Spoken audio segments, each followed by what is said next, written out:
আসসালামু আলাইকুম বন্ধুরা, সকলে কেমন আছেন? আমি মোহাম্মদ আরিফুজ্জামান।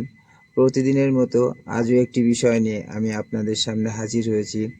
আমার আজকের আলোচ্য বিষয়, পাপ কাজে কেউ বাধা না দিলে সকলে আযাবে পড়বে। এই সম্পর্কে নবী করিম সাল্লাল্লাহু আলাইহি সাল্লাম বলেছেন, যদি কোনো ব্যক্তি পাপ কাজে লিপ্ত হয় এবং কওমের লোকেরা শক্তি থাকা সত্ত্বেও সেই কাজে বাধা প্রদান করে না, তবে মৃত্যুর পূর্বেই দুনিয়াতেই তাদের উপর আল্লাহর আযাব অবতীর্ণ হবে। আবু দাউদ, ইবনে মাজাহ। ধর্মের প্রতি এরূপ উদাসীনতা শুধুমাত্র পরকালের শাস্তি তা নয়, বরং এ দ্বারা আমাদের দুনিয়ার ধ্বংসও অনিবার্য। তো বন্ধুরা, আসুন আমরা সকলে নিয়মিত ৫ ওয়াক্ত নামাজ আদায় করি এবং আল্লাহর দেখানো পথে চলি এবং আল্লাহর দ্বীনের দাওয়াত দিই। সকলে ভালো থাকবেন। আল্লাহ হাফেজ। আসসালামু আলাইকুম।